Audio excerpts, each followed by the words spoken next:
Bom dia, queridos. Saúdo a amada igreja com a graça e a paz do nosso Senhor e Salvador Jesus Cristo. Estamos aqui para meditarmos na palavra de Deus, estudarmos a nossa lição da classe de adultos da Igreja Evangélica dos Irmãos em Macapá, no bairro Central.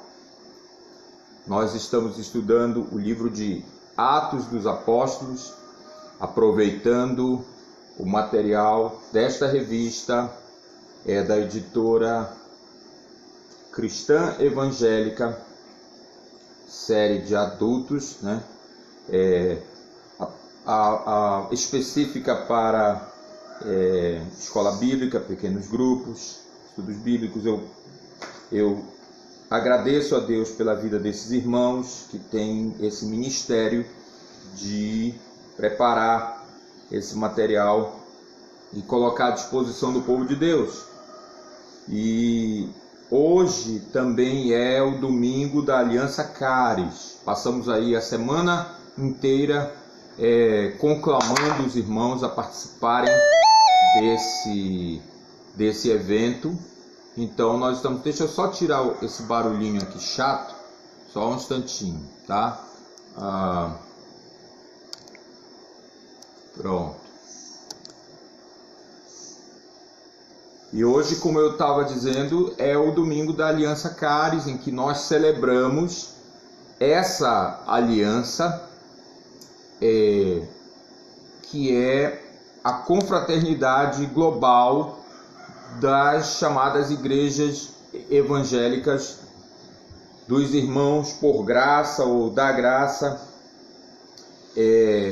Celebramos uma origem histórica comum, que a gente vai falar um pouco aqui, né, dessa história. E eu vou tentar aqui hoje fazer um apanhado daquilo que nós já vimos nessas 7 primeiras lições do nosso estudo, e vou fazer esse apanhado e vou tentar encaixar aí com a reflexão, com a necessária reflexão que nós precisamos fazer sobre esse dia em que nós celebramos aí a nossa comunidade global, vamos dizer assim, a nossa confraternidade, que nós chamamos a Aliança Caris. Caris é uma palavra grega que quer dizer graça, né? Essa palavra, ela nos distingue de fato de outros grupos religiosos, porque nós enfatizamos, mesmo grupos evangélicos, nós enfatizamos a salvação pela graça, seguindo aí a herança, né, que os reformados, que a reforma protestante deixou para nós. E a gente vai falar um pouco mais disso também, porque no final deste mês também nós celebramos mais um ano, né? Um ano a mais da reforma protestante, que aconteceu lá no século XVI. Então nós vamos orar, em primeiro lugar, pedindo a orientação de Deus para aquilo que nós vamos fazer. Então vamos orar. Ó Deus, nós te somos gratos, porque estamos aqui dispostos a abrir a Tua palavra.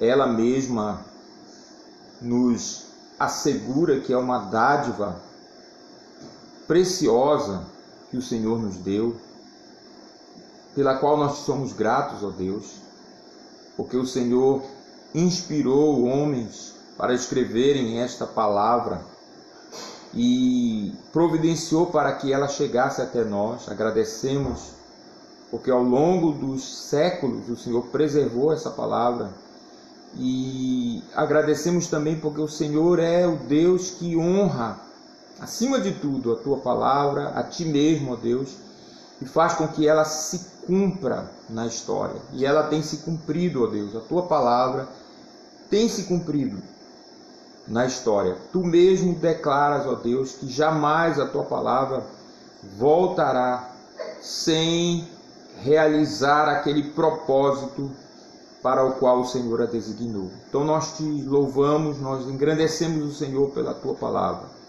Pedimos, ó Deus, no momento em que nós abrimos a tua palavra, que ela de fato fale aos nossos corações, que nós possamos ser grandemente abençoados por ela e que, com a ajuda do teu Espírito Santo, ó Deus, possamos entendê-la e aplicá-la aos nossos corações, às nossas vidas, à vida da tua igreja, Senhor. Essa é a nossa oração. Isso é o que nós pedimos ao Senhor.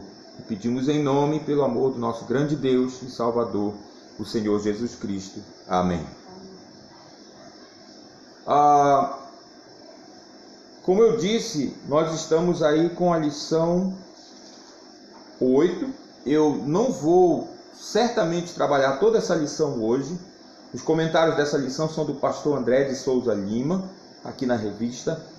E o texto básico está lá em Atos capítulo 9, que é o texto que descreve a conversão do apóstolo Paulo, antes Saulo e depois Paulo. Como eu disse antes, eu vou tentar fazer um paralelo aqui com a nossa história, a história da Igreja Evangélica dos Irmãos, a história do movimento que hoje é conhecido como Aliança Caris. Evidentemente, nós não vamos tratar de muitos detalhes, e eu já começo dizendo que não é a história da Igreja dos Irmãos ou de qualquer outra igreja que transforma as nossas vidas. Isso é óbvio, né? Mas precisa ser dito. O que transforma as nossas vidas é este livro aqui. Este livro santo, este livro precioso, que é a Bíblia, a Palavra de Deus. Deus escreveu este livro. Tem muita história nesse livro, e todas as histórias que há nesse livro são histórias verdadeiras. Nós devemos crer nelas de todo o nosso coração. E além de histórias, né, histórias de pessoas, histórias de nações, de instituições, a história da igreja, que é uma instituição eterna. Eu gosto de dizer isso. A igreja tem a sua origem, não sou eu que digo, na verdade é a palavra de Deus, na própria eternidade passada.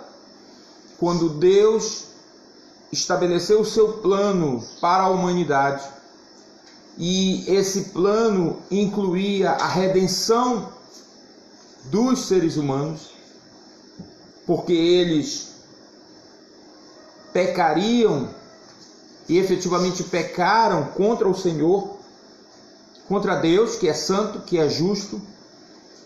Mas Deus, nós insistimos nesse ponto, não foi pego de surpresa, ele já sabia, ele já tinha pré-ordenado tudo o que iria acontecer. E ele, que é Deus Pai, Deus Filho, Deus Espírito Santo, ele se revelou assim a nós.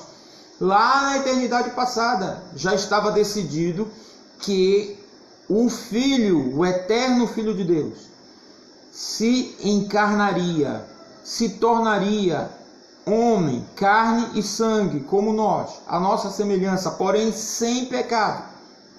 Porque Jesus foi impecável, ele jamais cometeu pecado, como diz a sua palavra, jamais houve dolo algum na sua boca.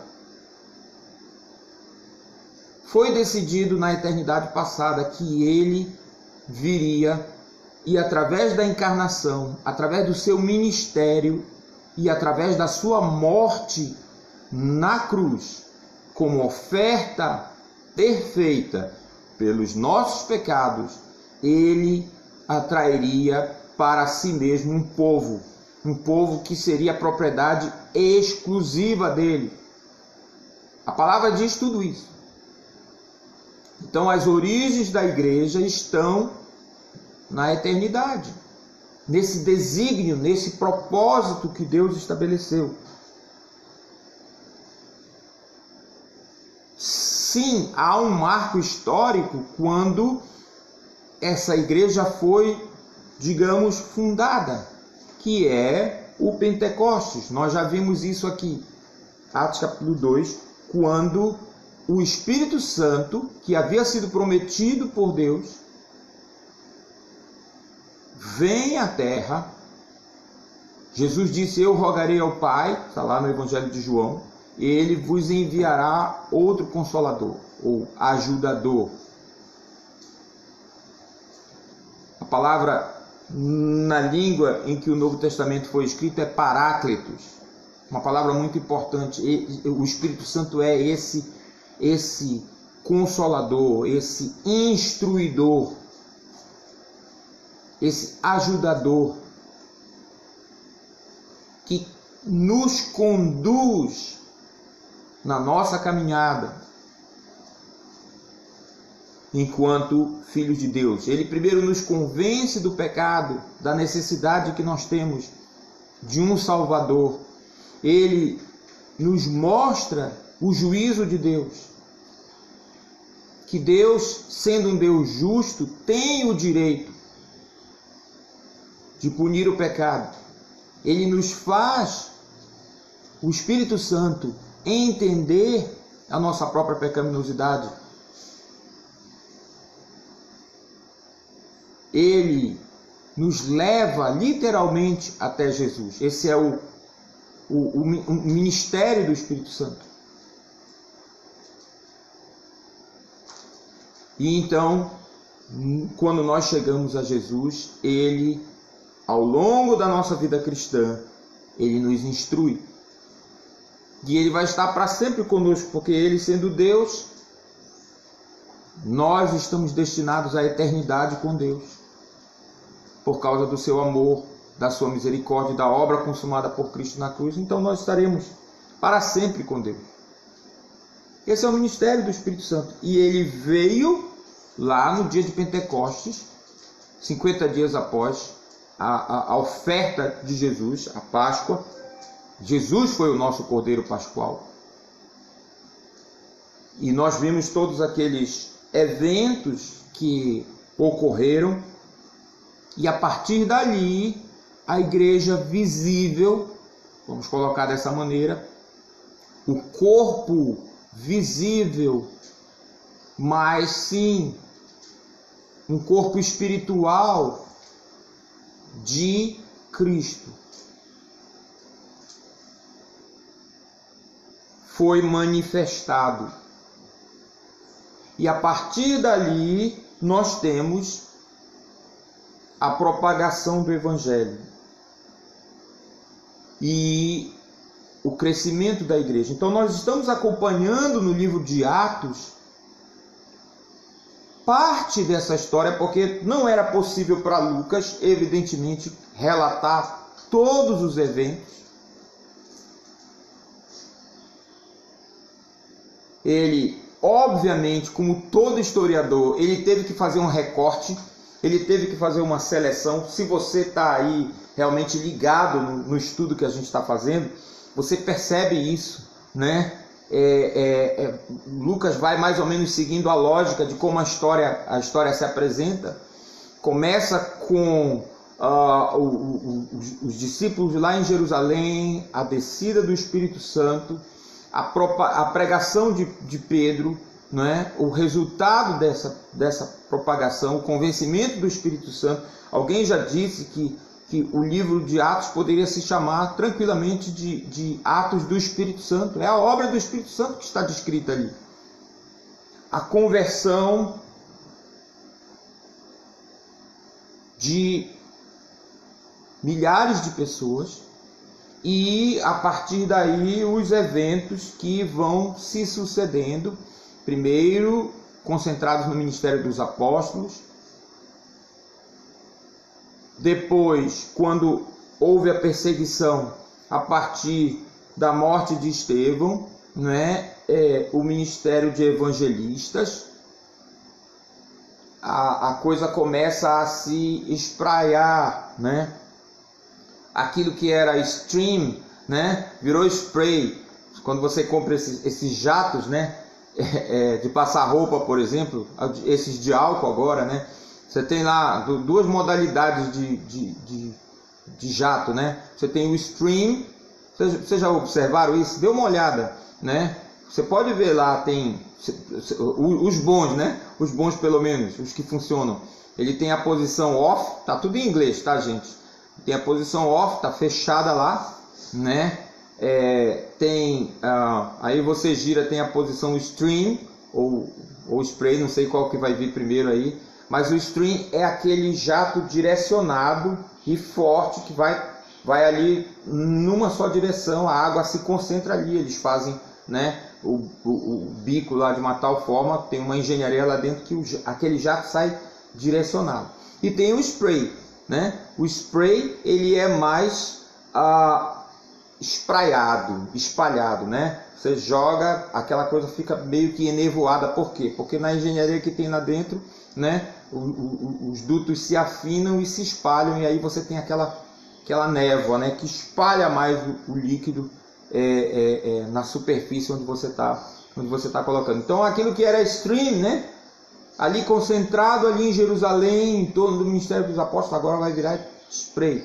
E os apóstolos e os discípulos foram dispersos, os apóstolos permaneceram em Jerusalém, levando a palavra de Deus. No domingo passado, o professor Edivaldo comentou o ministério de Filipe lá em Samaria. Como que os samaritanos, que já haviam sido abençoados com a presença do próprio Cristo, vocês devem lembrar disso, né? Atos capítulo 4, o encontro de Jesus com aquela mulher lá à beira do poço de Jacó, e o ministério que Jesus efetivamente teve ali naquela cidade por 2 dias, né? Muitas daquelas pessoas que Filipe alcançou ali, porque o Espírito Santo é quem faz a obra, certamente se lembraram de Jesus, se lembraram daquilo que Jesus tinha feito um pouquinho antes lá. O próprio Jesus disse para os discípulos uma vez: olha, eu envio vocês para vocês colherem aquilo que vocês não plantaram. Outros trabalharam. Vocês estão aí agora participando ou entrando no trabalho deles. Eu acho maravilhosa essa palavra de Jesus, porque é uma palavra de esperança para nós. Como nós já ouvimos hoje de manhã, na palavra de esperança que o pastor Egon compartilhou conosco, às vezes nós que estamos aí realizando o trabalho, a missão que está sobre todos nós, o chamado que todos nós recebemos. Você é crente? Vou chegar aqui mais perto, fazer uma pergunta para você. Você é crente? É crente no Senhor Jesus? E me diga uma coisa, você está esperando um chamado? Está esperando Jesus lhe chamar? Já ouvi isso. Um amigo meu me disse uma vez, ele frequentou durante o tempo uma igreja, e aí a gente se encontrou um dia e ele me falou: eu estou indo, citou uma igreja, uma outra igreja que não era a igreja onde ele tinha frequentado, eu estou indo lá para ver se Jesus me chama de novo. Eu fiquei um tanto curioso e disse para ele: olha, Jesus já te chamou. Se você é crente verdadeiro, o único chamado que você precisa já aconteceu. Preste atenção, porque isso é importante, queridos. Jesus disse isso para os discípulos também. Não foram vocês que me escolheram. É o contrário. Ele fez questão de dizer assim: é o contrário. Eu escolhi vocês. E eu escolhi com um propósito específico, que vocês vão e deem fruto. E que o fruto de vocês permaneça. Foi isso que Jesus falou para os discípulos. Nós todos somos chamados. Todos. Chamados a servir a Jesus. Chamados a testemunhar de Jesus. Com a nossa própria vida. Não somente em palavras, mas também em ações. com uma vida devotada ao Senhor.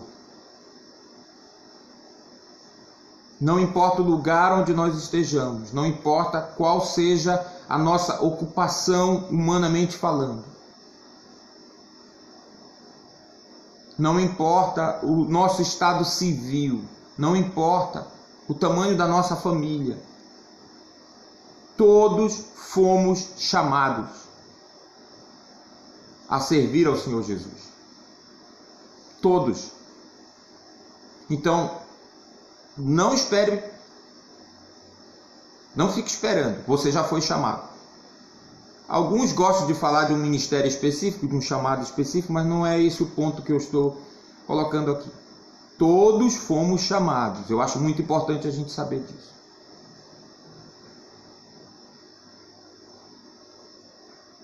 E os discípulos saíram pregando o Evangelho. E Filipe colheu certamente também daquele ministério que o próprio Jesus havia realizado lá em Samaria. E na semana passada nós vimos como foi maravilhoso o ministério de Filipe ali. Então, nós nos deparamos aqui com este homem chamado Saulo. Esse é o nome, a forma hebraica do nome dele. Paulo é a forma grega. E ele nos é apresentado lá no incidente que culminou com o assassinato de Estevão. Aquilo ali, aquele julgamento foi absurdo, não é? Nós vimos isso. Foi um assassinato. Falsas testemunhas foram apresentadas. E Estevão foi assassinado. E no final daquele relato está lá que Saulo, que era um jovem, né, participou.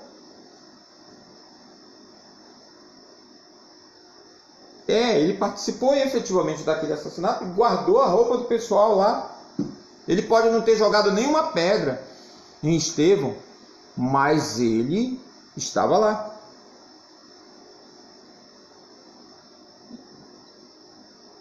Um judeu zeloso, preparado, treinado na religião.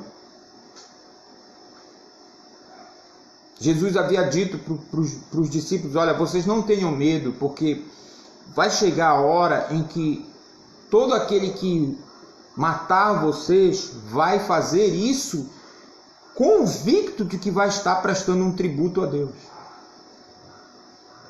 Vocês entenderam? Vocês prestaram atenção nessa advertência de Jesus? Um dia ele disse para os discípulos: as pessoas vão matar vocês, absolutamente certas de que isso é a coisa certa a fazer para honrar a Deus. Infelizmente, isso ainda acontece hoje no nosso mundo. Há muitas pessoas assassinando os verdadeiros crentes, os verdadeiros filhos de Deus, e elas fazem isso achando que elas estão honrando a Deus, pelo menos o Deus que elas acreditam que é o Deus verdadeiro, mas elas estão enganadas, é um Deus falso. Saulo está entre essas pessoas, ou estava, né? É melhor eu colocar dessa maneira. Ele estava ali no julgamento de Estevão, e ele estava ali guardando as roupas, as capas, provavelmente, das pessoas que assassinaram Estevão, e ele estava absolutamente certo de que aquilo era a coisa certa a fazer. E não só isso. Ali, diante da morte de Estevão, daquele cenário, Paulo encontrou, pelo menos ele pensava, a razão de ser da vida dele. Eu tenho que destruir essa seita. Eu tenho que destruir essa ameaça a nossa fé, a verdadeira fé. Eu sou um homem zeloso da nossa religião. Eu vou acabar com esse pessoal. E é com esse propósito que ele pede dos principais sacerdotes, dos líderes religiosos daquela época, e consegue cartas de autorização. Para quê? Para perseguir os cristãos, para encarcerá-los, para obrigá-los a blasfemar até, para arrancar a força que fosse aquela devoção que eles tinham por Jesus. E é com essa intenção que ele parte para Damasco.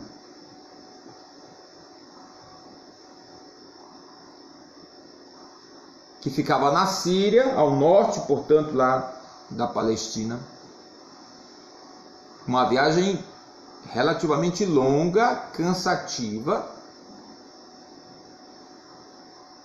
Sabe que tem uma frase, acho que é do Centro Apologético Cristão de Pesquisas, ou do Instituto Cristão de Pesquisas, me perdoem aí se eu não vou acertar a instituição, mas eu gosto muito dessa frase, porque ela diz o seguinte: você está disposto a fazer pela verdade o que muitas pessoas estão dispostas a fazer por uma mentira? Vou repetir. Você está disposto a fazer pela verdade, por aquilo que você sabe que é a verdade, o que muita gente, centenas, milhares, milhões de pessoas estão fazendo por uma mentira? Muitas vezes nós acusamos outros, nós vemos certas notícias na televisão ou na porta, né, da porta da nossa casa para a rua, nós olhamos e, nossa, mas que absurdo, esse pessoal está enganado, isso é uma mentira. E a gente está ali na nossa comodidade, né, condenando.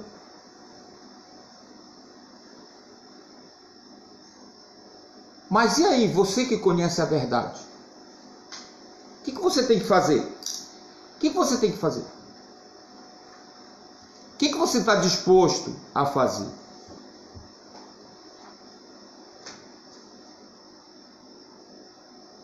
Paulo, que era Saulo nessa época, ele achava que ele estava fazendo a coisa certa. Qual é a primeira coisa que nós podemos aprender nessa situação, e é já fazendo um paralelo com a história do nosso movimento? O movimento dos irmãos começou com um homem chamado Alexander Mack, ou Mack, na Alemanha, do final do século XVIII. 1708 é o ano em que Alexander Mack mais 7 pessoas desceram as águas do rio Eder na cidade de Schwarzenau, na Alemanha, e se comprometeram com Jesus, não com uma igreja. Preste atenção para isso, porque isso é importante, tá? Lembra que eu falei que a igreja é uma instituição eterna, que ela tem origem na eternidade passada? Que os eventos que nós vemos ao longo da história são manifestações, começando lá do Pentecostes e tantas outras manifestações. Cada vez que você vê uma pessoa ou um grupo de pessoas se comprometendo com Cristo, você vê a igreja acontecendo ali, naquele mesmo instante. Mas é importante a gente lembrar, eles não se comprometeram, Alexander Mack, a sua esposa e as outras 6 pessoas não se comprometeram com uma igreja. Não falaram assim, ó, vamos fundar uma igreja. Não, eles se comprometeram com Cristo. Qual é o paralelo que eu vou fazer com com Paulo ou com Saulo, eles, Alexander Mack e os outros, eles também vinham de sistemas religiosos. Havia uma religião oficial em cada região da Alemanha. A Guerra dos 30 Anos, chamada Guerra dos 30 Anos, ela é conhecida como um conflito religioso, mas na realidade não foi só religião. Aliás, eu nem diria que a religião foi o fator mais importante. A guerra assumiu esses contornos religiosos porque os interesses daqueles homens os levaram, os interesses econômicos, diga-se de passagem, os levaram a se identificar com um sistema religioso ao contrário de outro sistema. Aquilo era mais conveniente para eles. Então acabou sendo uma coisa de parecer religião, católicos contra protestantes. Mas se você estudar a história a fundo, você vai ver que não foi bem assim não. Mas enfim, passou para a história dessa forma. Foi uma guerra terrível, uma guerra fratricida entre irmãos, entre pessoas da mesma nacionalidade, falando a mesma língua, famílias às vezes que foram separadas. E quando a guerra acabou, eles fizeram um tratado, e o que estabeleceram com esse tratado foi o seguinte: olha, é o seguinte, a religião do povo vai ser a religião do príncipe. Tem uma fórmula latina para isso, né? Cujos régios, égios, relígios. Então, a religião do príncipe é que vai ser a religião dos súditos, é que vai ser a religião do povo. Foi uma decisão, vamos dizer assim, foi um tratado que resolveu, né, a questão, a guerra. Mas pensa aí um pouco comigo nas milhares de pessoas, talvez milhões, que, por exemplo, eu era protestante, até então eu tinha sido protestante, só que o meu príncipe era católico. E aí, como é que fica? Agora eu vou ter que me converter ao catolicismo? Então, resolveu um problema, mas evidentemente criou uma série de outros, porque as pessoas continuaram sendo perseguidas. Vejam, havia, eu vou repetir de novo, sistemas religiosos às dezenas na Alemanha daquele período. Assim como Saulo tinha o seu sistema religioso lá, mas sistemas religiosos por si mesmos não são capazes de salvar. É preciso que Deus haja. É preciso que Deus intervenha. Eu gosto de dizer isso. Tive a oportunidade de dizer isso essa semana para um rapaz, um jovem, que eu espero Deus abençoe, tenha entendido e possa entender ainda mais. Sentei com ele lá na sala da casa dos meus pais. Ele estava trabalhando lá na obra. E falei para ele: meu caro, preste atenção. Religião é essencialmente o homem tentando alcançar a Deus. Tanto que a palavra significa religar. Religue quer dizer exatamente religar. Algo que foi rompido. E você tem religiões aos montes no mundo, e cada dia aparecem mais. Algumas com práticas assim que você olha, mesmo que você não tenha fé nenhuma, você olha e acha aquilo tão absurdo.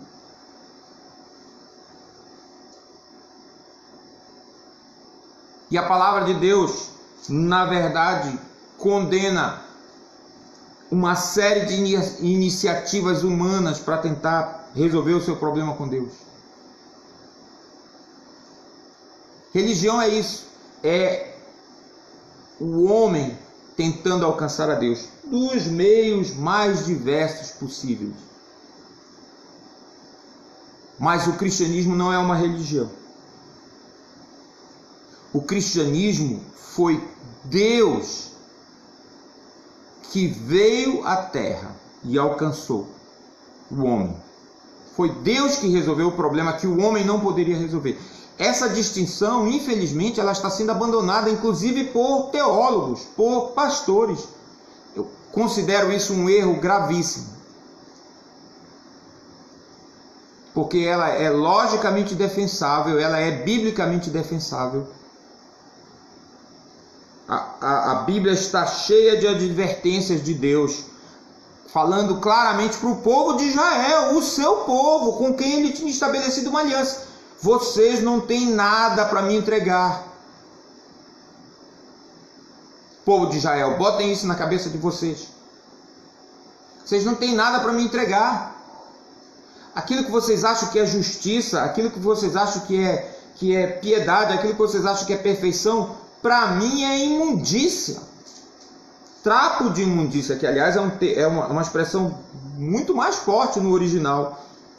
Difícil até de você encontrar. É aquela coisa absolutamente desprezível. Isso é o que Deus diz aí nesse texto. Aquilo que é absolutamente desprezível. Que você olha, se é que olha, e rejeita. Não quer nem chegar perto. Deus disse para o povo de Israel: olha, as vossas justiças para mim são como trapo de imundícia. O que vocês vão me apresentar em outro lugar? Lá em Jeremias ele vai dizer isso. O outro texto é Isaías. O que vocês vão me apresentar? O profeta perguntando: com que me apresentarei ao Senhor? O que eu vou entregar da minha mão para Deus? Eu vou entregar um cordeiro, um animal. O sacrifício era uma coisa comum no mundo antigo. Deus também estabelece uma aliança no início com o seu povo por meio de sacrifícios, mas aqueles sacrifícios todos apontavam o sacrifício que ainda estava no futuro, que era do Messias, do Redentor, do servo sofredor, como o pastor falou hoje de manhã, que era Jesus. Não era o animal em si, era o que aquele animal representava, e o povo não entendeu isso. Pior, o povo se juntou com as nações que estavam ao redor deles e que Deus tinha dito que era para eles eliminarem aquelas nações. A gente ainda precisa falar sobre as coisas que Deus disse que nós achamos horrorosas, né? Um dia a gente ainda vai falar sobre isso, se Deus permitir. Esse é um dos aspectos, às vezes, que as pessoas não conseguem entender. E é horroroso mesmo a gente pensar, afinal a gente é finito. Mas Deus avisou o povo: não se juntem com essas nações, eliminem essas nações onde eu estou colocando vocês. E o povo não fez isso. E o resultado foi que as práticas religiosas abomináveis daquelas nações foram absorvidas pelo povo de Israel. Infelizmente, eles chegaram ao cúmulo de sacrificar seus próprios filhos em altares a deuses.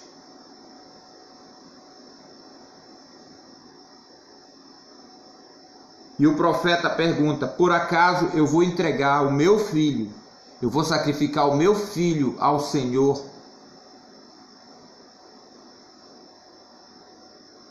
Eu vou entregar o fruto do meu corpo para pagar o pecado da minha alma? Isso é um absurdo. Isso é um absurdo. E aí o profeta continua perguntando: com o que é que eu vou me apresentar ao Senhor? E ele mesmo responde, ele diz o quê? Ele, Deus, homem, já te declarou o que é que tu tens que fazer. Vejam, preste atenção, os nossos sistemas religiosos, eles podem ser os mais arrumadinhos possíveis. Gente, isso é importante até para nós, tá? A nossa igreja pode ter os ritos mais bonitos, né? As datas comemorativas mais festivas, tudo muito bonitinho, tudo muito arrumadinho, mas preste atenção, não são essas coisas que vão definir a nossa adoração, ou que devem definir a nossa adoração a Deus. O que define a nossa adoração a Deus é aquilo que Deus requer de nós, é aquilo que Ele manda que nós façamos. No caso específico daquele texto, amar a justiça, praticar a misericórdia, andar humildemente com Deus.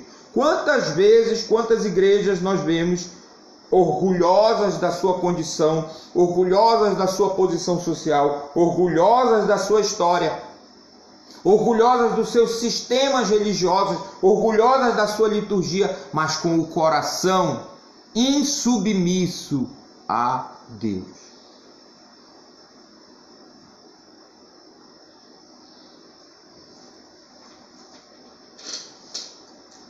Sistemas religiosos podem ser os mais bonitos, eles não salvam.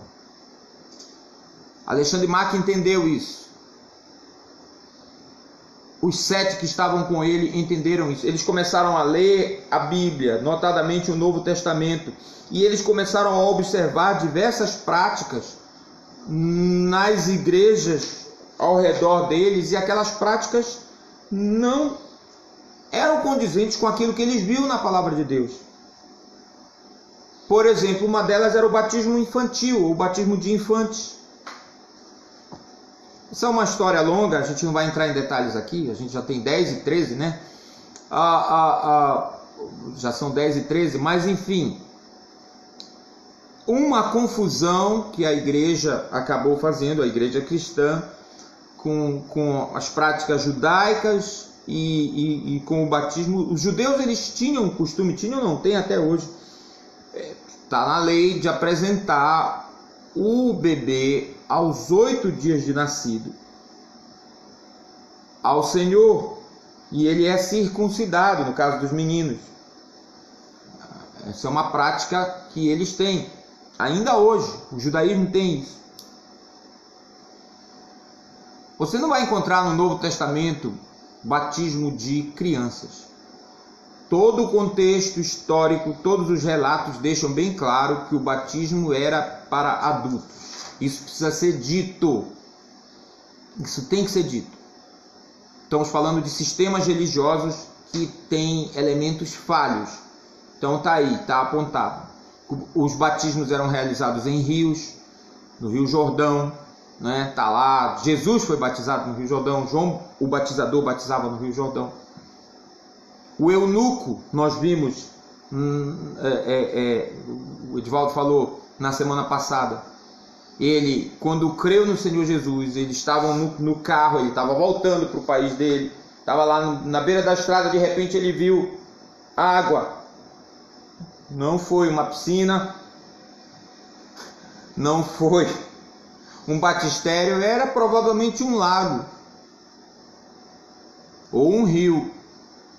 E aí o eunuco disse para Filipe: olha a água aí, o que impede que eu seja batizado? E Filipe falou: nada, tá certo, se você crê de todo o coração, tá certo. E o eunuco respondeu: creio que Jesus é o Cristo, o Filho de Deus. E diz que ele mandou parar o carro, desceram a água e ali ele foi batizado. Está claríssimo no relato. Claríssimo. Você não vai encontrar no Novo Testamento batismo de crianças. Lá na piazinha batismal, jogando água na cabeça da criança. Não tem isso. Podemos perguntar por que não tem. As palavras do eunuco e de Filipe resolvem o problema para nós. O eunuco disse: olha aqui água, o que impede que eu seja batizado? E Filipe falou: é certo, se você é filho de cristãos, você pode ser batizado, eles levam você. Foi isso que Filipe falou? Claro que não, né? A história é totalmente diferente. Mas preste atenção para o que Filipe falou. Eu estou aqui ironizando, que é para a gente entender bem. Ele disse: é certo se você crê de todo o coração. E o eunuco fez a sua declaração de fé. O batismo, fico imaginando Alexandre Mack e os outros lendo esses textos. Peraí, o batismo é na idade da razão. Havia um movimento chamado anabatismo, que a história conhece como anabatismo. Eles já defendiam isso. Não adianta batizar crianças. A criança não tem condições de crer. Ela não sabe. O bebê ali não sabe o que está acontecendo. não tem a menor ideia do que aquele rito significa. Ah, mas é a responsabilidade dos pais explicar para a criança depois o que aquilo significa. Não é isso que está na Bíblia, queridos. O que está na Bíblia é: primeiro você crê, primeiro você entende, você declara, depois você é batizado. Isso é o que está na Bíblia, não tem discussão.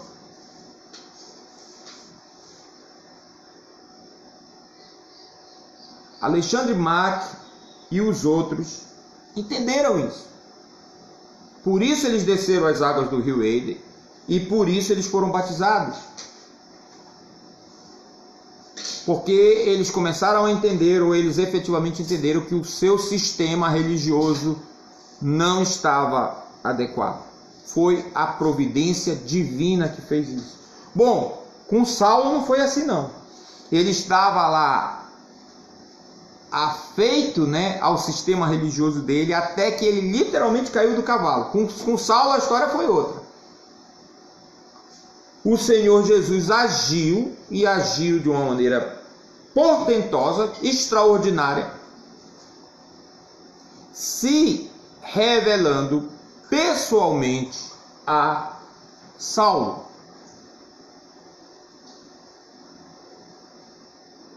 Vocês leram a história. Estrada da Palestina à Síria, horário de meio-dia. Sol, mano. Sol quente. Igual aqui. Olha, horário de meio-dia para ir para fora. Dá uma olhada, vê como é que tá. Mas Jesus apareceu para Saulo. E ele diz claramente que brilhou ao redor dele uma luz mais resplandecente do que o próprio sol. E o resultado foi que ele ficou cego. E Jesus mesmo falou com ele: Saulo, Saulo, por que você está me perseguindo? Agindo assim, você só faz mal a você mesmo. Você tem uma versão antiga, tem um negócio complicado lá, né?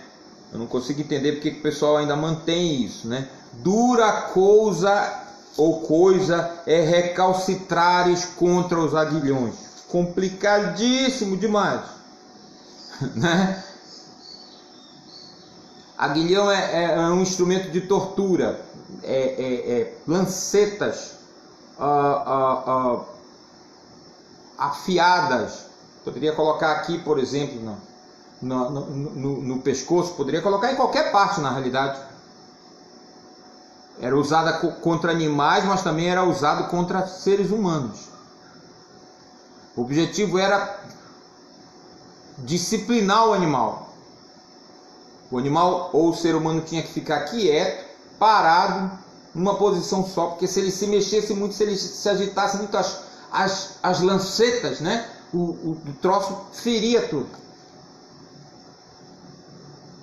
Por isso Jesus se expressou dessa forma, e aí a gente tem que explicar o que significa isso, né? O que Jesus quis dizer: olha, agindo dessa maneira, você é como um animal aí que está se debatendo, mas você só está se machucando. Paulo caiu no chão. Ele caiu num sistema religioso, se vocês me permitem, com todo respeito, se Deus não vai ficar chateado comigo. Mas quando ele levantou a cabeça e falou, ele já estava em outra vibe, em outro sistema. Porque ele perguntou: quem és tu? O quê? Senhor. Saulo já tinha absoluta certeza de que ele estava diante de alguém muito mais poderoso do que ele poderia imaginar. Ele usa a palavra Kurios, que é uma palavra importante que eu já expliquei várias vezes para vocês. Kurios é senhor de escravos. O equivalente em latim é dominus. É aquele cara que é o manda-chuva, é o chefe. Ele tem poder de vida e de morte sobre tudo na propriedade dele.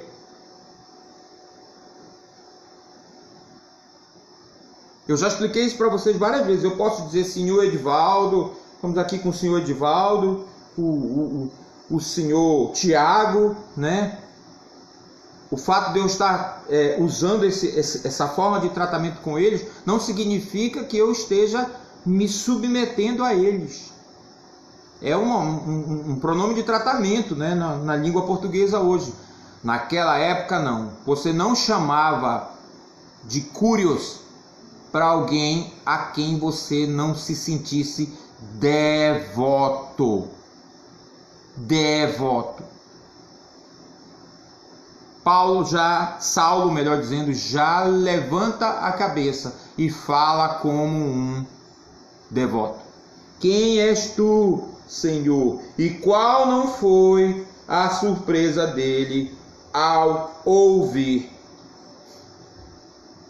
eu sou Jesus, a quem você persegue?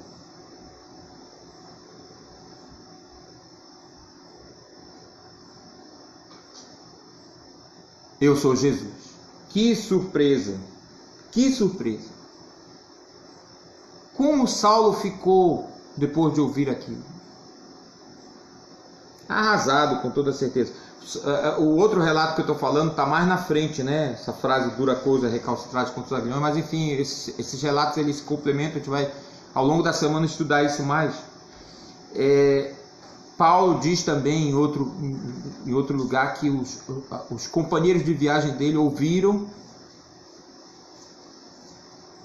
mas eles não viram nada. O fato é que quando ele levanta, ele estava cego. E ele precisou entrar guiado pela mão lá em Damasco. E o resto da história vocês conhecem. Eu fico me perguntando o que aconteceu com aqueles homens que estavam naquela viagem com Saulo. Não é uma pergunta interessante? Com todo respeito aí a Lucas, que ignorou isso, né? Mas eu queria saber, será que aqueles homens foram convertidos? Será que você vê um evento extraordinário desse? Será que você vê uma transformação radical como essa e continua impassível? Infelizmente acontece muito. Às vezes o milagre está acontecendo do nosso lado e a gente ignora. Isso acontece muito, infelizmente. Mas ali naquele instante, naquele momento, Saulo percebeu que ele estava por fora, que o sistema religioso que ele estava seguindo não era de forma alguma a coisa certa a fazer. Assim como Alexandre Mack, mais tarde, e os outros lá no Rio Eder, olha, a gente está trilhando o caminho errado. A gente precisa voltar e ver o caminho certo. Como eu disse, é a palavra que transforma. É a palavra que transforma. No caso de Paulo, a palavra do próprio Cristo que ele ouviu. Como eu disse, eu vou falar mais de Paulo. Sabe que eu já fui acusado de paulolatria, né? Várias vezes, inclusive. Eu sou fã de Paulo, eu admito, né? Eu sou servo de Cristo, mas eu sou fã de Paulo. Um fã declarado. Mas eu não cometo o erro. O Henry Halley, no livro dele, no manual bíblico, ele chama Paulo de o maior mortal que já existiu. Eu não vou tão longe, até porque eu não quero confusão com Paulo. Paulo disse sim que ele era o maior, mas o maior o quê? Vocês lembram? O maior ou o principal dos pecadores. Exatamente. O principal dos pecadores.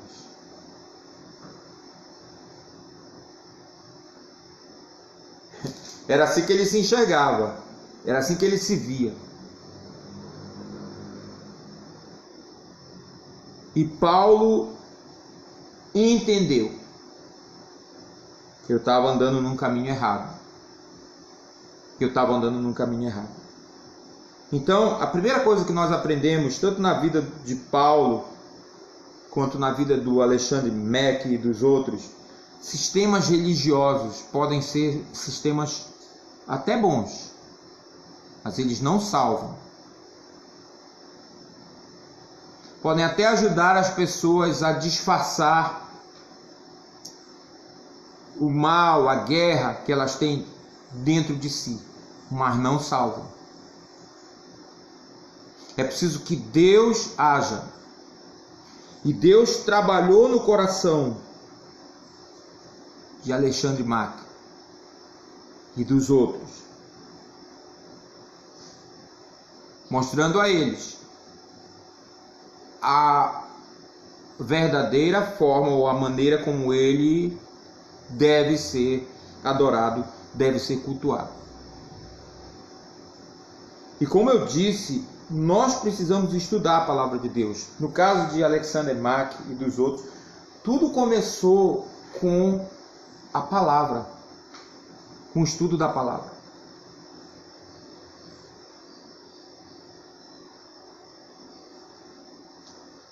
Nós vamos ver isso muito aqui na vida de Paulo.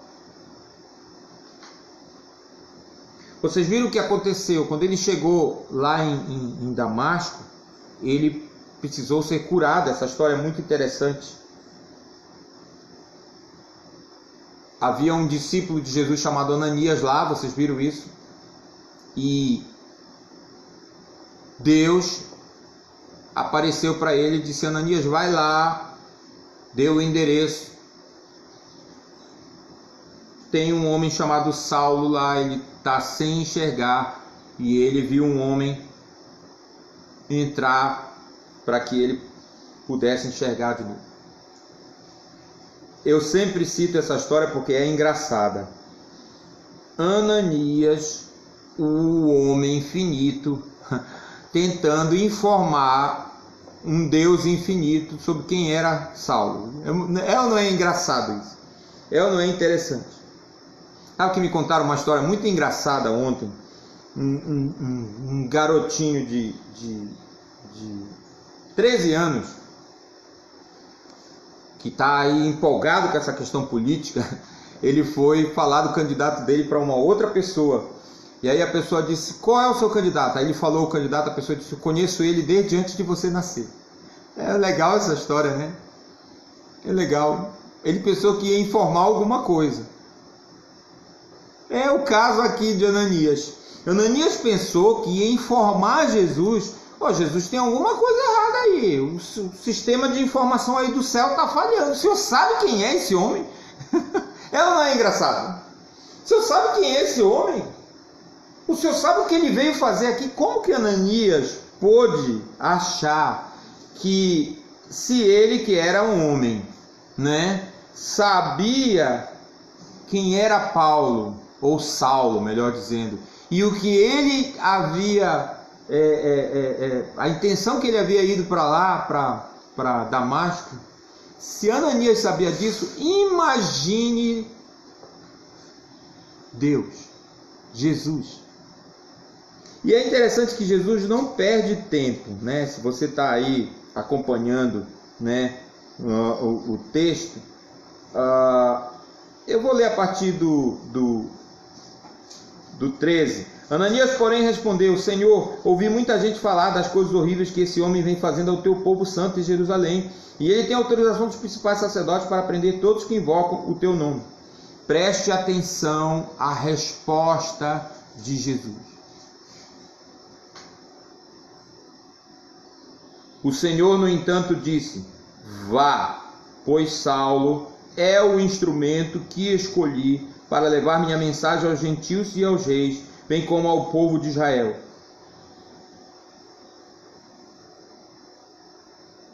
Jesus não perdeu tempo explicando para Ananias quem era ele, Ananias, e quem era Jesus. Não. Ele simplesmente repetiu a ordem: vá. E por quê? Porque eu, como Senhor, eu já escolhi esse homem. Ele é meu instrumento. Eu poderia dizer, sempre foi. Já parou para pensar nisso? Você já parou para pensar nisso? Mesmo quando Paulo assolava a igreja, ele nem sabia ainda, mas ele já era instrumento de Deus. Por isso a gente deve tomar muito cuidado.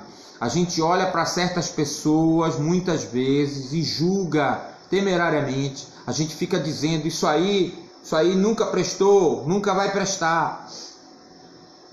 A gente fica falando coisas, às vezes coisas terríveis.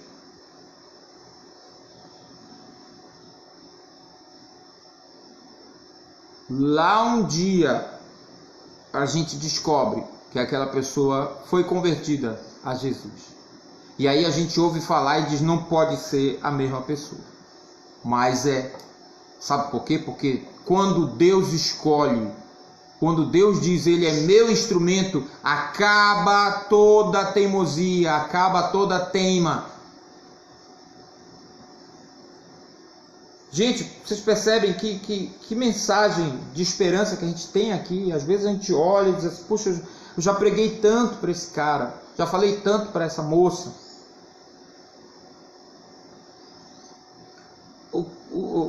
Os relatos de plantadores de igrejas estão cheios, né, de histórias parecidas com essa. Às vezes você passa anos pregando para uma pessoa, a pessoa parece que não liga, é hostil. Muitas vezes até procura fazer o mal. Aqui na história da plantação da igreja aqui em Macapá, tem vários incidentes desses. Oposição ferrenha. Isso aconteceu em vários outros lugares aqui no norte. Brasil todo, talvez. O missionário indo nas casas, deixando uma Bíblia. Logo depois vinha o chefe religioso local. O missionário veio aqui, ele deixou Bíblia aqui, deixou me dar. Recolhiam, queimavam as Bíblias que os missionários haviam trazido, haviam entregue.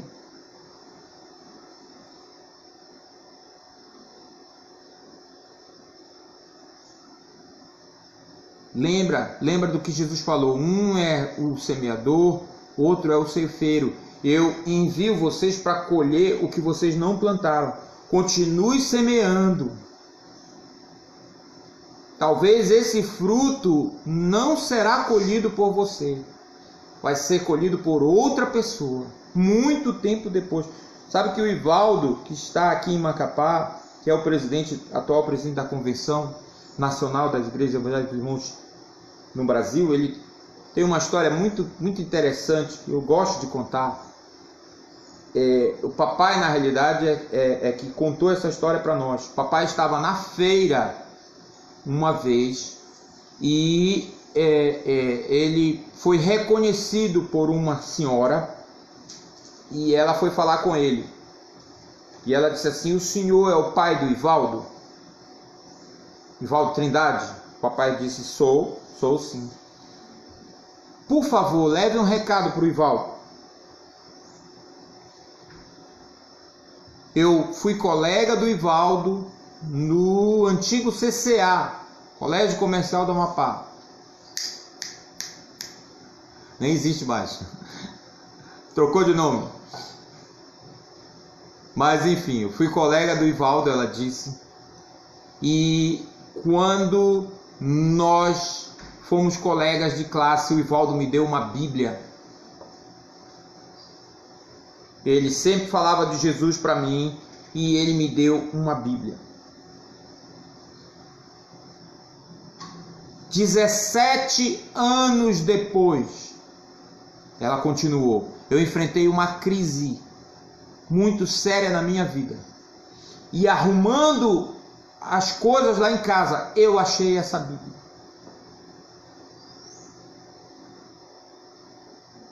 E eu comecei a ler essa Bíblia. E hoje eu não estou mais naquele sistema religioso da época que o Ivaldo me conheceu. Diga para ele que hoje eu sou uma serva de Jesus.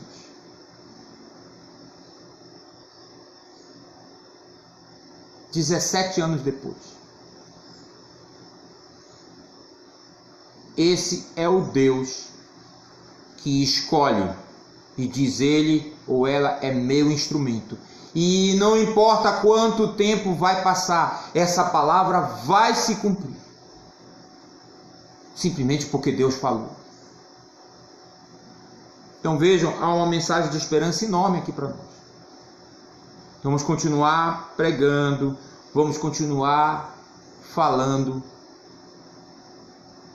Como diz o apóstolo Paulo mesmo a Timóteo, ele vai dizer depois, em tempo e fora de tempo. Depois eu posso explicar melhor essa expressão, o que ela significa, mas enfim, a ideia é: insista, insista. E aí vocês conhecem o resto da história. Ananias foi lá e pregou. Agora, eu ainda não disse tudo, tem mais coisa aqui. Olhe o próximo verso, versículo 16. Ainda palavras do nosso Senhor Jesus Cristo: e eu mostrarei a ele quanto deve sofrer por meu nome. Ou essa é a parte que a gente não gosta muito, né? Essa é a parte que a gente não gosta muito. Mas os sofrimentos pelos quais Paulo passou, e foram muitos, também já estavam na conta. Não é interessante isso? Não é interessante isso? Os sofrimentos pelos quais Paulo passou também já estavam na conta.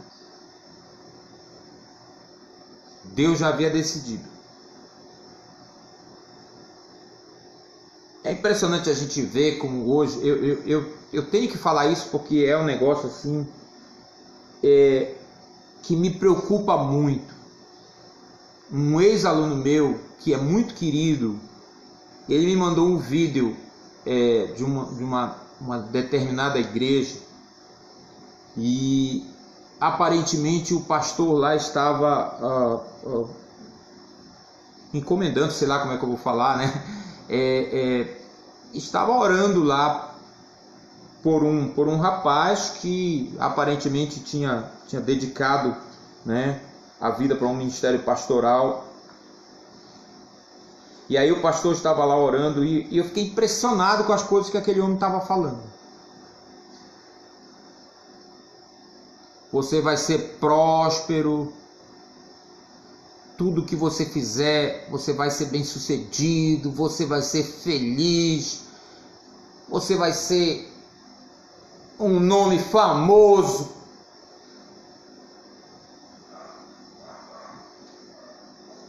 Nessa cidade.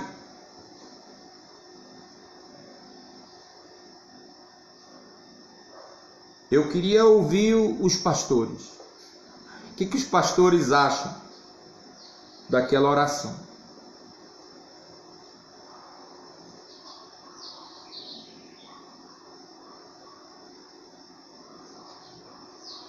O que os pastores acham?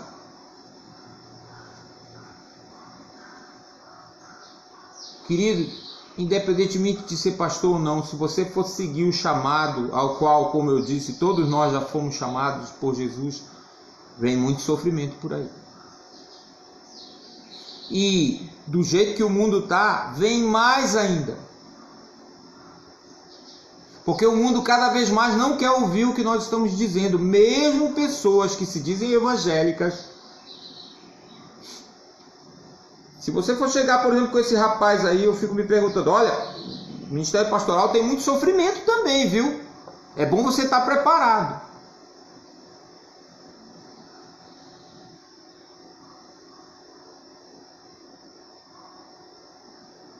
Talvez a intenção seja até boa, mas eu acho que você engana as pessoas quando você diz a elas que elas devem vir a Jesus ou elas devem se comprometer com Jesus e tudo vai bem com elas. Elas serão prósperas, elas serão felizes. Cuidado! Porque Jesus mesmo disse, no mundo passais por aflições, mas tem de bom ânimo, porque eu venci o mundo. Falando de Alexandre Mack de novo, aquele primeiro grupo de cristãos, de irmãos que se reuniram lá, sofreram perseguição lá onde eles estavam, quando houve uma mudança na conjuntura política lá, e não restou outra opção para eles a não ser abandonar a sua terra de origem e vir para um outro país, para uma outra terra, onde eles tiveram que aprender uma outra língua, os que conseguiram, porque alguns ficaram falando alemão mesmo lá nos Estados Unidos.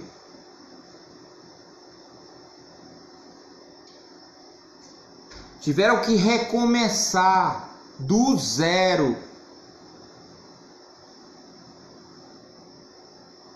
Quando migraram para os Estados Unidos, da Alemanha para os Estados Unidos. Sofreram muito mesmo.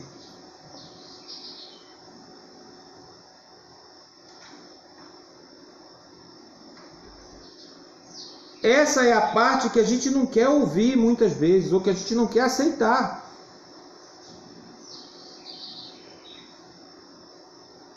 Mas que está presente, que faz parte do pacote de todo crente.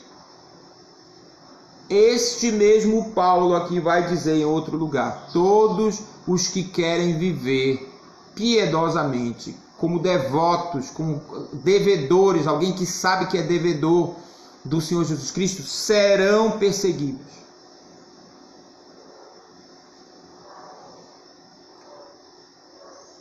Você já parou para pensar nisso? Já parou para pensar nisso? É um fato.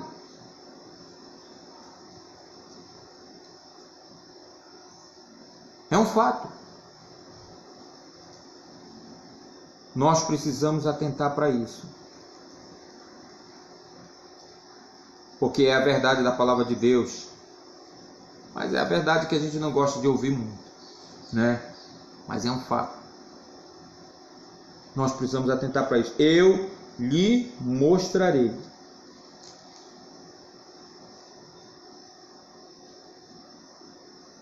Eu já tenho um pacote de sofrimento para ele.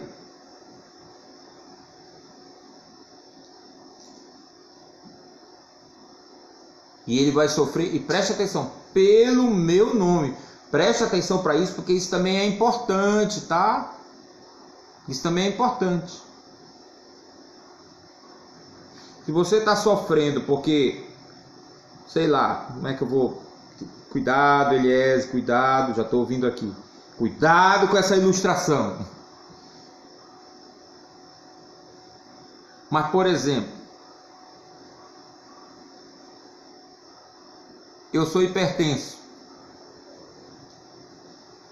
Tenho problema de hipertensão. Eu não posso comer muito sal. Aqui em casa a comida não costuma agradar muita gente não. A comida da casa, a comida normal. Porque realmente a Fátima, que também é hipertensa, ela já encontrou assim um ponto ideal pra gente. Os meninos, graças a Deus, aqui em casa, a Heloísa e o Joel, eles já entraram no ritmo. Às vezes o Joel reclama, quer pegar o saleiro e tal. A gente conversa, às vezes eu deixo. Mas eu sou hipertensa, a Fátima é hipertensa.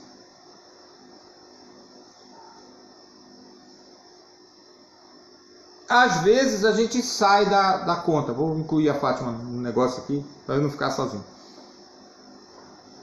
Então, quando a gente exagera no sal, a gente já sabe que a gente vai pagar, que a gente saiu daquele ritmo ali, a gente vai pagar um preço. Provavelmente uma noite mal dormida. Por causa da nossa condição de hipertensa. Ok? Isso é um sofrimento para nós? É um sofrimento. Certo? A gente tem várias limitações por conta disso. Algumas até que a gente fica, às vezes até, hoje nós estávamos conversando sobre isso. As pessoas deixam de nos dizer certas coisas, às vezes, porque elas sabem da nossa condição, elas acham que a gente vai ficar preocupado, mas isso é uma coisa que não me agrada. Eu prefiro saber. Eu sempre falo para o pessoal da família, eu prefiro saber. E aí eu que vou lidar com isso. Mas vejam, isso aí não conta como sofrimento nesse contexto que nós estamos falando aqui, porque isso não tem nada a ver com Cristo. eu não acredito que eu vá ganhar mais galardão de Jesus por ser hipertenso. Pode ser que eu perca, tá? Pode ser que eu perca, porque se eu sei da minha condição e exagero, vocês estão entendendo o que eu quero dizer? Pode ser que eu perca, porque eu devo ser disciplinado, eu devo ser. O domínio próprio também é uma virtude do Espírito, um fruto, uma manifestação do fruto do Espírito. Mas eu não vou ganhar mais galardão, eu não vou ganhar uma recompensa maior de Jesus por ser hipertenso, ou por lidar ou conviver com essa doença. É isso que eu quero que vocês entendam.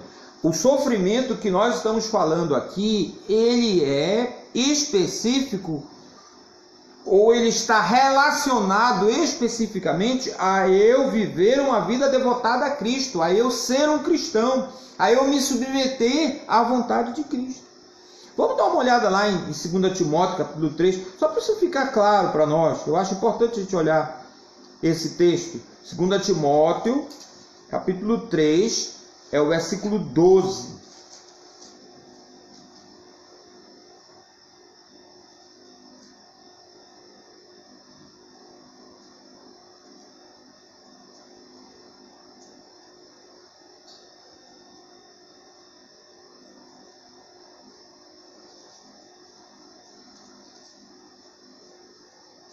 Acharam aí?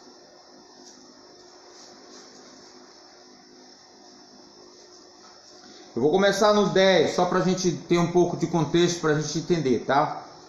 Mas você, Paulo falando com Timóteo, mas você sabe muito bem, isso aqui Paulo escreveu praticamente no final do ministério dele, tá, gente? Só explicando aí. Mas você sabe muito bem o que eu ensino, como vivo e qual é o meu propósito de vida. Conhece minha fé, minha paciência, meu amor e minha perseverança. Sabe quanta perseguição e quanto sofrimento suportei, e o que me aconteceu em Antioquia, Icônio e Listra. O Senhor, porém, me livrou de tudo isso. Sim, e todos que desejam ter uma vida de devoção em Cristo Jesus sofrerão perseguições. Entenderam? É por isso que eu admiro Paulo. Claro que eu sou devoto de Jesus e sei que tudo que Paulo foi Jesus que fez na vida dele, mas acho interessante até a forma como ele se expressa. Paulo não é nem um pouco politicamente correto, como a gente vê em certos seminários, o pessoal dizendo, olha, cuidado com o que você vai dizer de você mesmo. Só dê exemplo negativo sobre você mesmo, para não parecer que você está se autoelogiando. Gente, isso não é verdade. Por favor, se tem alguém ensinando isso em seminário ainda e de repente você vai ver esse vídeo, não diga isso. Olha como Paulo se expressa aqui. Paulo dizendo para Timóteo, você sabe muito bem o que eu ensino, como vivo e qual é o meu propósito de vida. Conhece a minha fé, minha paciência, meu amor.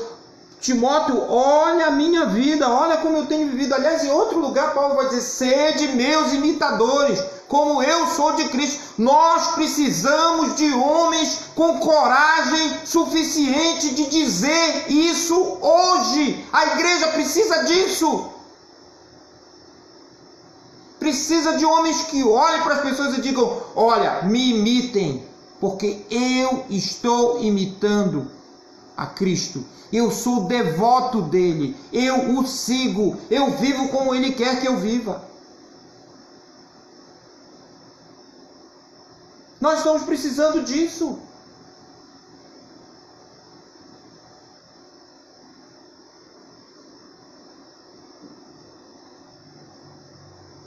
Paulo tinha autoridade para falar, porque Jesus já tinha dito lá atrás, o pacote de sofrimento dele está fechado.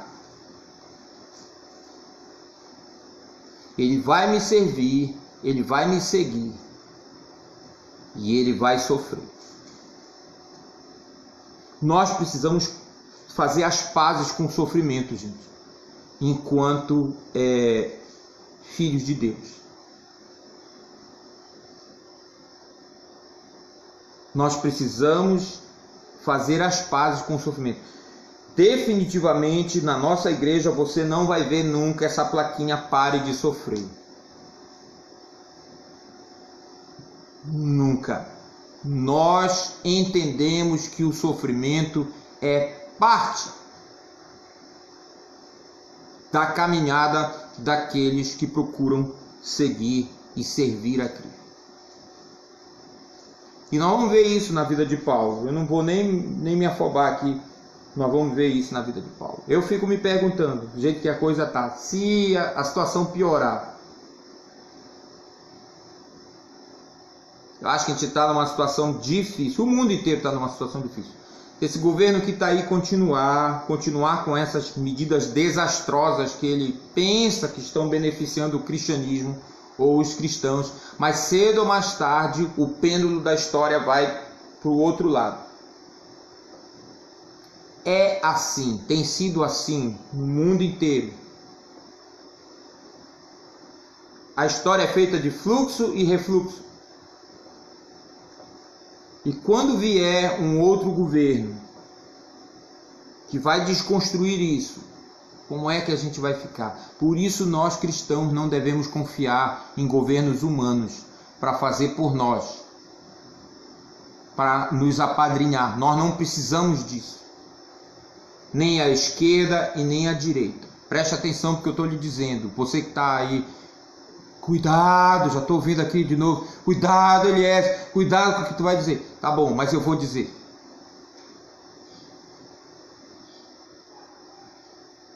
Não confunda as coisas. Não confunda as coisas. Jesus disse: dai a César o que é de César. Dai a Deus o que é de Deus. Esse é o glorioso princípio da separação entre igreja e Estado. Muito cuidado se você está pensando em princípios religiosos aí para a próxima eleição. Você não está escolhendo pastor, você não está escolhendo líder religioso, você está escolhendo servidores públicos, porque é isso que eles estão, que dentro das limitações do Estado devem agir para propor melhorias para todas as pessoas, inclusive aquelas que não são cristãs.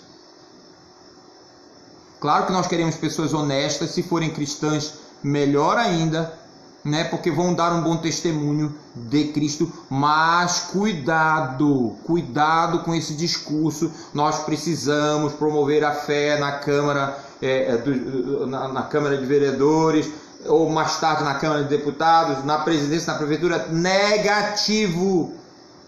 Jesus não ordenou que nós façamos isso.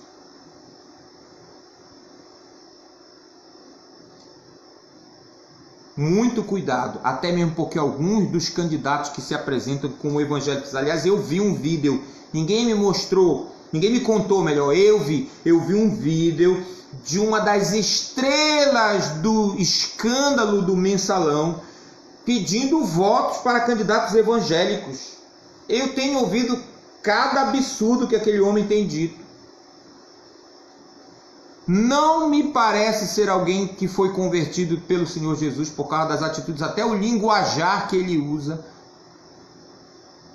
A palavra diz: não saia da vossa boca nenhuma palavra torpe, e sim, somente a que for boa para a edificação, que transmita a graça aos que ouvem.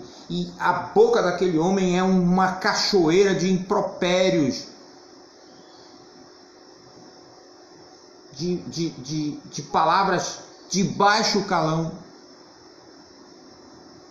E aí vem pedir voto para candidatos cristãos. Pera lá, tenha santa paciência.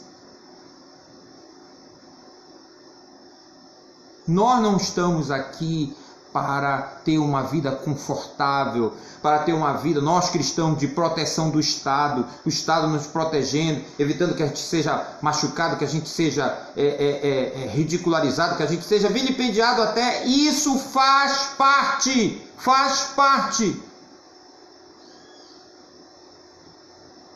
É o que nós devemos esperar. Nós devemos esperar a animosidade das autoridades. Nós devemos esperar que a fé cristã transtorne essas pessoas,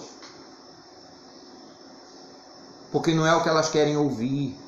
Isso é o que nós devemos esperar, e não nos apossar dos cargos públicos para promover a nossa agenda, por mais bem intencionada que ela seja. Vocês estão me entendendo? Aliás, os primeiros irmãos, eles tiveram uma posição ainda mais radical que a minha. Você pode olhar a história.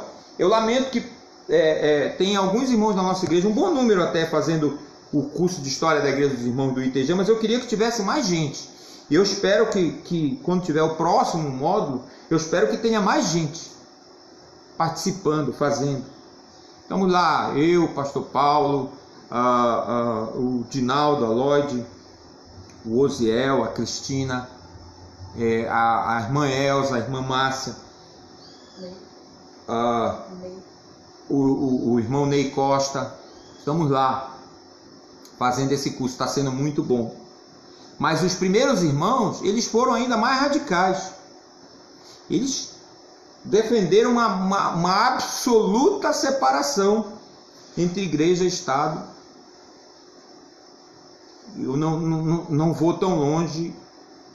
Eu acho que votar é um direito, aliás, diga-se de passagem, conquistado a duras penas. Não estou dizendo para ninguém aí deixar de votar, vote, é um direito que você tem, segundo a sua consciência. Fiz apenas uma exortação. Também defendo que se discuta política, estou sempre disposto a discutir política. Infelizmente, nenhum dos candidatos aí que está pleiteando vaga me procurou para a gente ao menos conversar, tomar uma Coca-Cola, né? E conversar sobre as propostas deles. Mas bora ver o que vai acontecer ainda até a eleição vir. É um direito. Eu defendo que a gente possa tê-lo, aproveitar. Mas vamos tomar muito cuidado, irmãos. Vamos tomar muito cuidado. Porque o que tem para nós aqui é sofrimento. Se você quiser ser um devoto do Senhor Jesus Cristo, você vai sofrer. Vai sofrer dentro do ambiente familiar, porque nem todo mundo vai gostar das coisas que você vai dizer. E você vai ter que aguentar muitas vezes com paciência redobrada no meu tempo se chamava chaveco, né? Os chavequinhos, as frases de duplo sentido, as encarnações, também a palavra do meu tempo, né? As gozações, às vezes em almoço de família, em jantar de família. O Natal vem aí, né? Meu Deus, que época difícil! O Natal é uma época dificílima para os verdadeiros crentes. Meu Deus, como é complicado! Eu estava conversando com uma moça, ela estava me contando a história dela, de como ela se recusou a ir para um jantar de Natal na família. Tava todo mundo brigado, todo mundo com raiva um do outro. E aí, de repente, final do ano chegou, a mãe chamou todo mundo, olha, venham para a ceia de Natal e tal. E aí ela me contou que ela não foi. Aí no ano novo foi outra confusão, porque a mãe dela foi cobrar a fatura dela e ela falou, não vou, não tem como. Que clima, que história é essa? Isso é totalmente anti-Natal. Você simplesmente fingir que tudo está bem, senta todo mundo lá mesmo à mesa, agradece, todo mundo lá devoto, como se a gente fosse devoto. A gente não é devoto. Porque Jesus disse como nós devemos viver. Jesus disse. Está na palavra. Se possível, quando depender de vocês, vivam em paz com todos os homens. Uma decisão muito difícil. Não é fácil você tomar uma decisão dessa. Você vai desagradar muita gente. Sei da história de uma outra senhora. E isso é uma história que eu não conto com prazer, não. Eu conto com tristeza, mas é verdade. Uma outra senhora que realizava um culto, por iniciativa dela, na casa da mãe dela, para tentar atingir a família. Boa parte da família não queria nada com Deus, mas ela achava que era uma oportunidade. E ficava chamando, e o pessoal ia e tal. Mas às vezes, ao final do culto, terminava o culto, às vezes nem bem terminava, saía uma confusão, saía uma briga. Então ela chamou a mãe dela e falou: mamãe, eu não vou mais fazer culto aqui. Depois chamou a família, ou pelo menos quem ela pôde: olha, eu estou encerrando o culto aqui. Nós estamos dando mau testemunho, porque a gente faz o culto aqui, e aí depois do culto sai confusão aqui. E o nome de Jesus está sendo mal afamado por nossa causa. Por isso eu não vou mais fazer. Então, é esse tipo de decisão, é esse tipo de problemas que muitas vezes nós, quando queremos servir a Jesus, vamos enfrentar.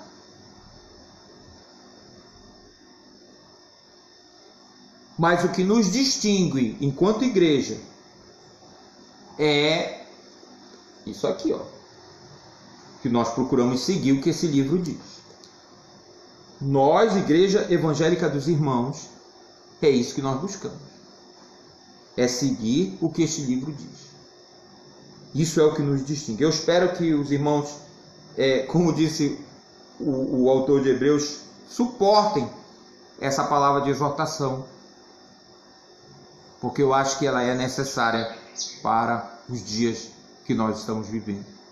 A saudade dos irmãos é muito grande, mas eu confio que o nosso Deus está nos sustentando, nos suportando, nos ensinando, nos instruindo. Tenho aprendido muito. Eu tenho aprendido muito nesses tempos, gente. São tempos difíceis, mas eu, sinceramente, eu converso muito com a Fátima. A gente conversa muito. Fátima, essa pandemia, ela está sendo boa para nós, num certo sentido. Porque a gente tem aprendido, a gente tem conversado. Não só nós dois, eu e ela, mas também os meninos. E eu quero falar agora, rapidamente, da jornada de oração, que hoje, o Domingo de Cáris, na realidade, lança essa jornada de oração, que vai começar a partir de 1º de novembro, ou seja, a partir de domingo que vem. E eu vou colocar no grupo da classe, ao longo da semana, como é que nós vamos fazer isso, mas eu já quero chamar a atenção de vocês, tá? Pessoalmente, aqui em casa nós vamos orar todo dia. Todo dia vai ser um mês inteiro de oração, um momento de oração aqui específico, pelo calendário que está lá, que vai ser postado no grupo. Assim que terminar aqui eu vou postar para vocês já ir olhando, né? E eu quero conclamar os irmãos a participarem. Eu quero falar com os homens. Preste atenção. Você que é homem, eu estou vendo aqui 22 pessoas. Um número, aliás, baixo, né? Para o que a gente costumava ter, era o dobro disso, né? Mas eu estou vendo aqui 22 pessoas ao vivo. E vocês aí, 22, não sei quantos homens, infelizmente não tem essa opção aqui no meu. Não sei quantos dos 22 que estão me ouvindo agora são homens. Mas eu quero falar primeiro com vocês. Eu estou convocando vocês para participarem, para chamar essa... Ah, Eliezer, eu nunca fiz isso. Ok, querido. Nunca é tarde para começar. Eliezer, nunca passei um mês orando com a minha família. Vão até estranhar se eu chamar todo mundo agora. Vão até dizer, quer dizer que agora só porque o Eliezer, o pastor, o Ivaldo colocaram lá, agora nunca oramos, agora que a gente vai orar. Isso é coisa do diabo, menino. Presta atenção, escuta o que eu estou te falando. É o diabo que coloca isso na sua cabeça. Nunca é tarde para começar. É agora, você vai começar agora, 1º de novembro. Nunca passaram um mês orando, mas vão passar. Não precisa demorar muito. Os pedidos são pequenos, é uma lista pequena, mas aí inclua alguma coisa. Vai incluir com certeza alguma coisa da família. 15 minutos, 20 minutos, meia hora. Arranje um jeito. Faça isso. Faça isso. Reúna a sua família. Talvez, não tem como, não vai dar para ser todo dia, porque eu trabalho por regime de plantão, eu não sei o que. Ore o máximo que você puder. Mas ore junte a família. Faça isso. É só você e sua esposa? Muito bem. Mas mande para os seus filhos. Seus filhos já estão casados, já está todo mundo com a sua família. Mande para eles. Entenda, não é a jornada em si, não é. Deus não está no tempo. Deus já ouviu todas as orações que a gente vai fazer, num certo sentido. Se ele adiantar o tempo lá, for lá para dezembro, ele já viu todas. Entenda, é como Deus trabalha o nosso coração, porque Deus predestinou os fins, mas Ele também predestinou os meios. É Deus tocando no nosso coração. Eu espero que Ele está tocando no seu coração aí para você fazer isso. Então, você está sozinho, você está sem os seus filhos, mande para os seus filhos.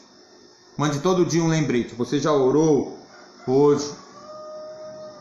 É a nossa identidade, é o grupo ao qual nós nos juntamos enquanto comunidade global, mais de 100 países. Vamos fazer isso. Meu esposo não me acompanha, então eu estou falando com você, mulher, senhora, faça isso. Faça isso. Reúna os seus filhos. Se o seu marido quiser participar, quem sabe, né? Convide.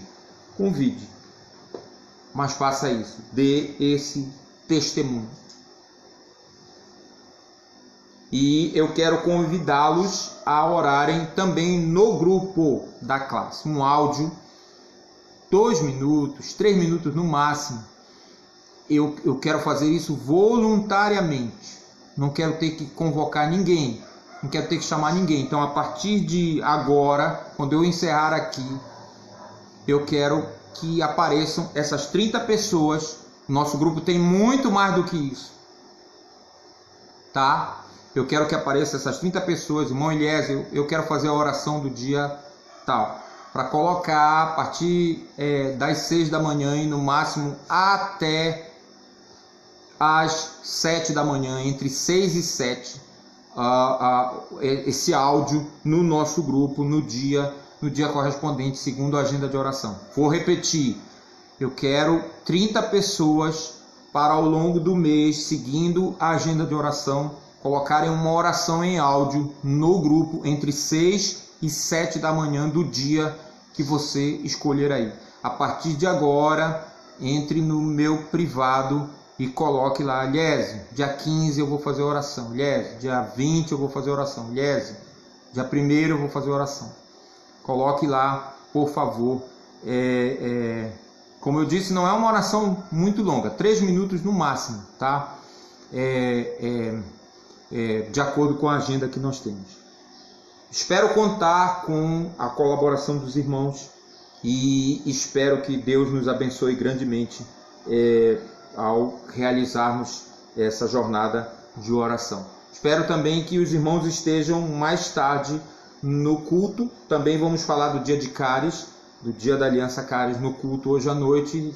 Teremos também a pregação da Palavra de Deus. Que Deus abençoe a todos os irmãos. Vamos orar.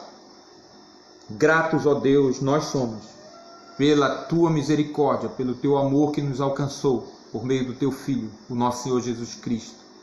Gratos nós somos pela Tua Palavra, que nos instrui, que nos ensina. Gratos nós somos pelo Teu Santo Espírito, que nos ajuda a entendê-la e a praticá-la nas nossas vidas. Gratos nós somos por Jesus, que juntamente com Ele nós temos recebido toda a sorte de bênçãos ao Senhor. Graças te damos pela vida do apóstolo Paulo, graças te damos pela vida de Alexandre Mack e as pessoas que seguiram o legado que ele nos deixou. Ó Deus, temos muitos motivos para agradecer ao Senhor e efetivamente fazemos isso. Ao mesmo tempo que te pedimos que nós possamos continuar comprometidos com a Tua Palavra, cada vez mais. Ajude-nos nesses dias tão difíceis que estamos vivendo. Ajude-nos a acharmos a nossa identidade na própria Palavra e na vivência de uns com os outros, seguindo o que a tua palavra diz. Queremos também, ó Deus, rogar pela irmã Táfnis, pedindo que o Senhor restaure a sua saúde, dê sabedoria aos médicos para decidir o melhor tratamento, Senhor, para ela. Alivia suas dores, abençoa o Samuel, seu esposo, abençoa sua filha. Sei com eles, ó Deus, recupera a sua saúde. Pedimos também que o Senhor abençoe a irmã Bena, consolando o seu coração e de toda a sua família pela perda que tiveram esta semana. Pedimos também que o Senhor abençoe a Beth e a Betina, que o Senhor esteja com elas, dê um bom parto, Senhor, para Beth, quando o Senhor achar melhor. Ó Deus, pedimos por outros irmãos que porventura estejam doentes, necessitados de cura. Encoraja-nos, Senhor, faz-nos andar no Teu caminho, faz-nos glorificar o Teu nome agora e para todo sempre. Essa é a nossa oração, isso é o que nós te pedimos no nome e pelo amor do nosso grande Deus, do nosso Salvador, o Senhor Jesus. Amém. Deus nos abençoe, queridos. Um grande abraço a todos e até mais tarde.